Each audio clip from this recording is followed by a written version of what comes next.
I can't stand Vertigo. It's a bad movie.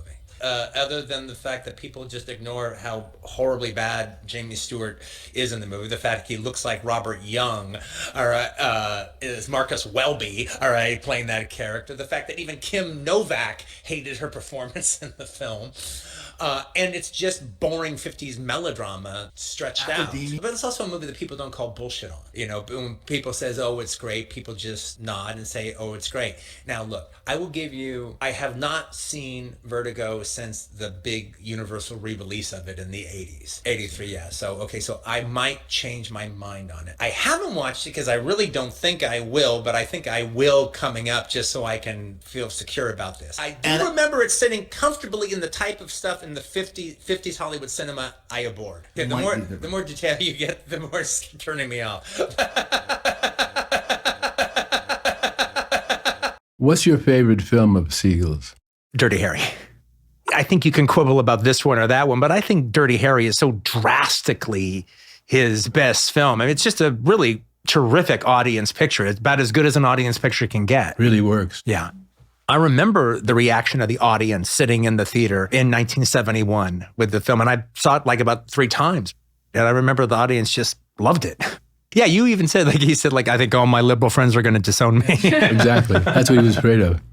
You know, it was easy to lay it on the feet of this right-wing idea, which is where most of the liberal-leaning critics attacked it from. He takes the law into his own hands to see his own version of justice. Right, exactly. But that's almost like a Siegel trait. That's not just a Dirty Harry trait. That's a Siegel trait as far as his characters are concerned. Well, do you, punk? I think Andy Robinson actually gives the best performance in any Siegel movie. He was so good that he stalled his career. For 10 years, whenever he showed up in anything else, no, that's Scorpio. The performance was just so earth-shattering. It was just so, he was Scorpio whenever he showed up. It pretty much started, forget about the cop taking the law into his own hands or the renegade cop genre, which is the genre unto itself. It really started the serial killer film genre, which is like a huge genre that has been going ever since, and especially on television. But that genre really officially, the way we think of it now, started with Dirty Harry. Wow. And they even use like a real life serial killer as the jumping off point, because Scorpio is meant to evoke the Zodiac killer out of San Francisco.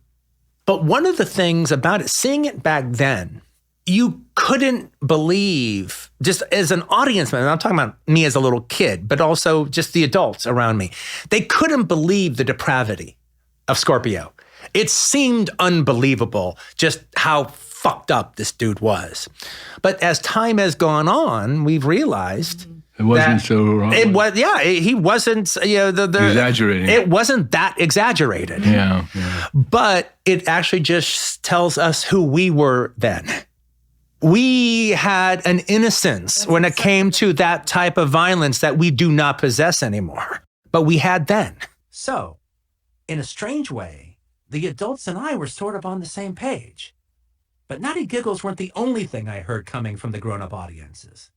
Gay characters were constantly laughed at. And yes, sometimes those characters were presented as comedic cannon fodder.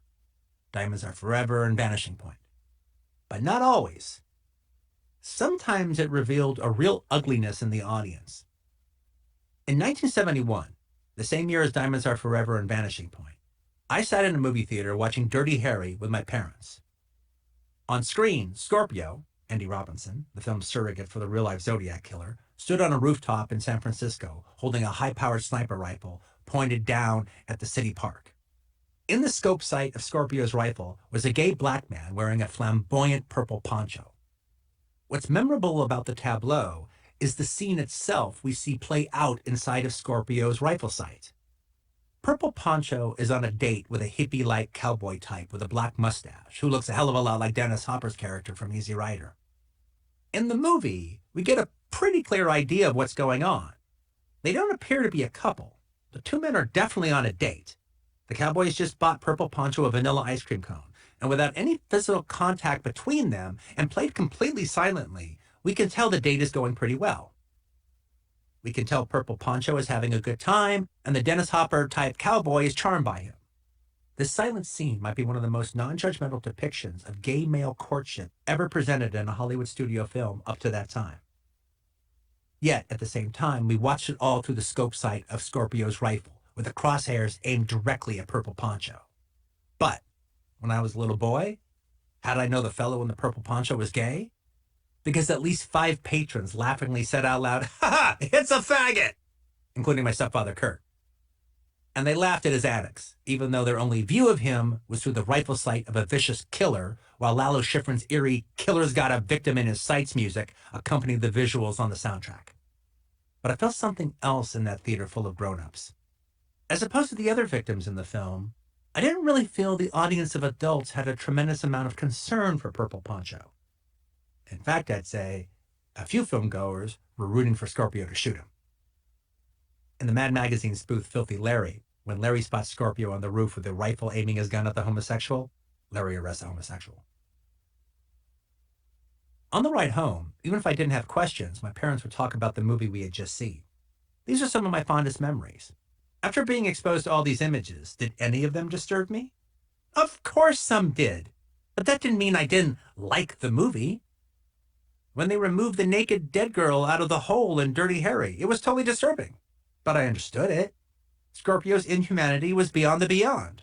All the better for Harry to blast him with the most powerful handgun in the world. I'm more on the side of electrifying audiences, frankly. The thing about it is, Don Siegel's he's been pretty expressive about it because he was asked about, especially about Dirty Harry, and he was really clear about really kind of not actually understanding the way people kept trying to politicize the movie he was trying to make. He felt it was being dragged into a political discussion that maybe Eastwood was a little bit more, had more skin in the game as far as that was concerned. But, Don Siegel was like, no, it's a cop movie, and he's after the crazy killer, and he's going to get them. And, I wasn't looking at it from a socio-political point of view. It was just an exciting cop picture that I thought we would make and audiences would like, and they did. So I don't quite get it. Now where I'm standing from, though, it's more about, I'm not in a situation where I'm going to come across some script and go and do it. I write my own material. So if there's political aspects to it in there, I fucking put them in there. All right. So, so I'm not going to be quite in the same situation. Oh wow, this was a funny comedy, and not think about what the implications of the film are. So one, if I'm doing a script of a movie I wrote, well, no, I'm endorsing it. I'm endorsing this point of view. Because storing dead niggers ain't my fucking business. That's why. That's exactly what I'm doing. And now some people can not like that point of view. Some people can misread it, and that happens a lot. And people can write think pieces about what's wrong with the film because of this or that and the other. That doesn't make them right. At the same time, it doesn't make them wrong. All right, they can be completely wrong as for where I'm coming from. I can think they're completely full of shit. But if they make their case, it doesn't matter what I was thinking on the day. The case is, can they make their case? Now, oftentimes, I don't think they make a good case. But if they did, well, okay, hats off to them. But that isn't what I was thinking. Siegel directed great action sequences, but he didn't do cinematic set pieces. That was not his thing. He wasn't Leone. He didn't go in for something like that. No. However, in something like Escape from Alcatraz, that whole opening sequence of Frank Morris being processed through Alcatraz shows up in the rain. There's a rainstorm going on. He shows up in a suit. They look at him like cattle. They strip him down. He has that naked walk through Alcatraz. I don't know if that's realistic or not, but I buy it in the movie. It's terrific in the film. And, Eastwood himself looks like he's chiseled from Rodin, from a block of granite. And they put him in the cell. And then the first line that you really hear in the movie, "Welcome to Alcatraz." "Welcome to Alcatraz." Boom, just as a Mario Bava, lightning strike happens. That, puts the final pen flourish on this opening 10-minute cinematic set piece. It's just absolutely terrific. I think it's a late career masterwork. When it comes to Escape from Alcatraz, Eastwood has a trust of Siegel that he wouldn't have had for the Acolytes. I don't see him doing that naked walk through Alcatraz with anybody but Don Siegel. He wouldn't do it for himself. I think he'd be too modest to do it with himself. He wouldn't do it, you're right. And he wouldn't do it with James Fargo. He wouldn't do it with any of those guys. But I even think that there's even like an aspect of Eastwood and Siegel just having fun, where it's like, okay, how long can we do the picture before Frank Morris says a line? That's right. And like, he doesn't really say his first line till somewhere around like minute 13 or minute 14 in the movie. And it's not a big deal line either, but it's like, how long can we keep him quiet? And that's the kind of game I can imagine those two guys playing. We were talking about my review for Escape from Alcatraz. And there's a crafting of Clint Eastwood's character, Frank Morris, in that movie that's really, really fascinating.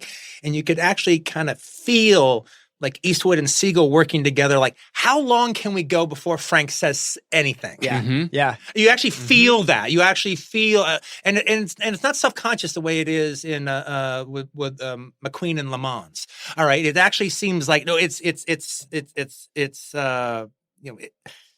it's kind of great pulp what they're trying to do. And it's like, how long can we go before he says anything? And then how long can we go before he says this next thing? This is just a random example. But then you look at a director like Don Siegel, who actually had one of his best decades in Dirty the 70s. Harry? Yeah, exactly, with his collaboration with Eastwood. Oh my God.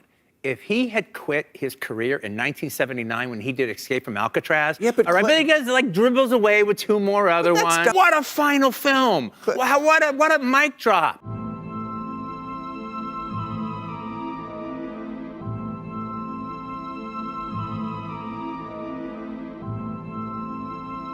That was actually one of those movies where I was dating this girl in the industry, Stacey Scher, and so we're really enthusiastic about stuff, and so she's kind of a Hollywood D girl, so she's not enthusiastic about stuff, and can't understand why we get so caught up about some of the things that we get caught up about. And so Reservoir Dogs is in Cannes, and so she's in Cannes and Roger's in Cannes, and we all drive back to Amsterdam where I'm living together. In a Citroen. And so they're staying at my apartment in Amsterdam. And so while we're there, we go to movies a lot because that's one of the fucking things you do. So while there, she sees the longer cut of Basic Instinct, because that was playing there at the time. And she watches us watch one of the crazy Newman exposition scenes. I'm John Corelli, Mr. Trammell, Assistant District Attorney. I have to inform you this session's being taped. You ever engage in any sadomasochistic activity? That Esserhatz writes in Basic Instinct. And we're laughing our asses off. And she's like, oh, I get what you guys like about these movies. You're laughing at them. No, we're not laughing at them. Yeah. They are genuinely funny. Have you ever fucked on cocaine?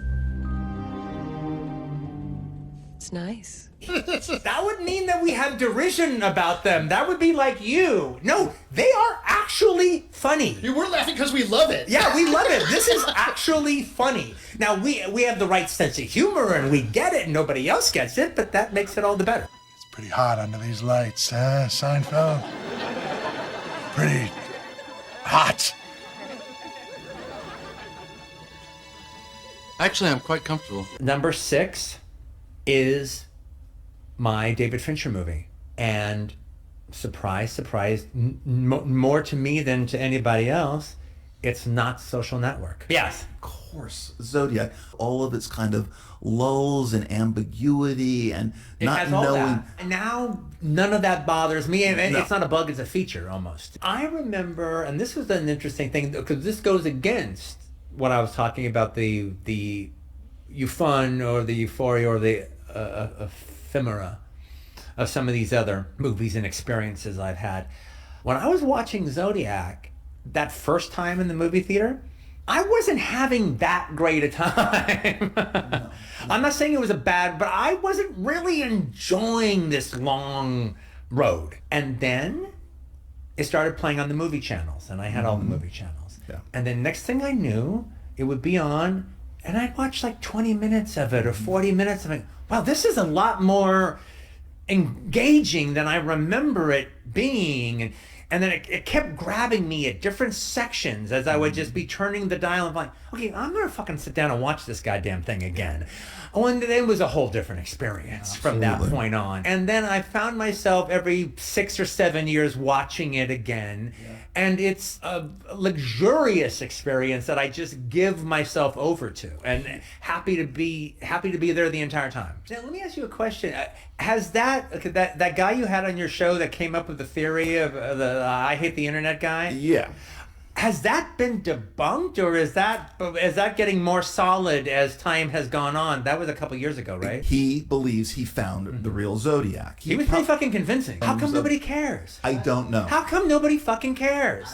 I just figured maybe it did, and I didn't know about it. But no. If he hadn't been on your show, I never would have fucking. Yeah. And I read I hate the internet. Yeah, yeah. And there also is this kind of wonderful deliciousness of, you can take Once Upon a Time in Hollywood and say, oh, well, this is really kind of Quentin's mission statement kind of thing, where it's all been leading here. He's trying to tell you about himself and all these different ways. I'm not saying that, but I would be writing that if I were writing about me in a third person kind of situation, if I wasn't me. Well, you can say the exact same thing about Zodiac, except it's such a much more damning portrayal of oneself than the rose-colored glasses that I have from my world. Yeah. Oh, absolutely. And so the first time it's just kind of taking it in. Yes. But then again, it was the mesmerizing, beautiful craftsmanship that kept hooking me for 20 minutes at a time. I even think it's romantic seeing it that way too. Back when you would be flipping the dial of movie channels and like, oh, what's that? And my favorite old music needle drop not done by me of the 21st century is Hurdy Gurdy Man. Hurdy Gurdy Man gets me because I have a collection of songs I always wanted to use in movies, and that was one I always meant to get to, and I knew it, and I wouldn't have used it exactly the way he would use it, but it would have been for a sinister intent, and the fucker beat me to it. Now I can't do it because he did it. And it's like, it's the only song anyone ever took from my own little jukebox that, oh man, they did it. Well, there's one other song. The Johnny Cash song that's on the opening credits of the Dawn of the Dead remake is a really great song that I wish I could have used. But those are the two. A mesmerizing masterwork.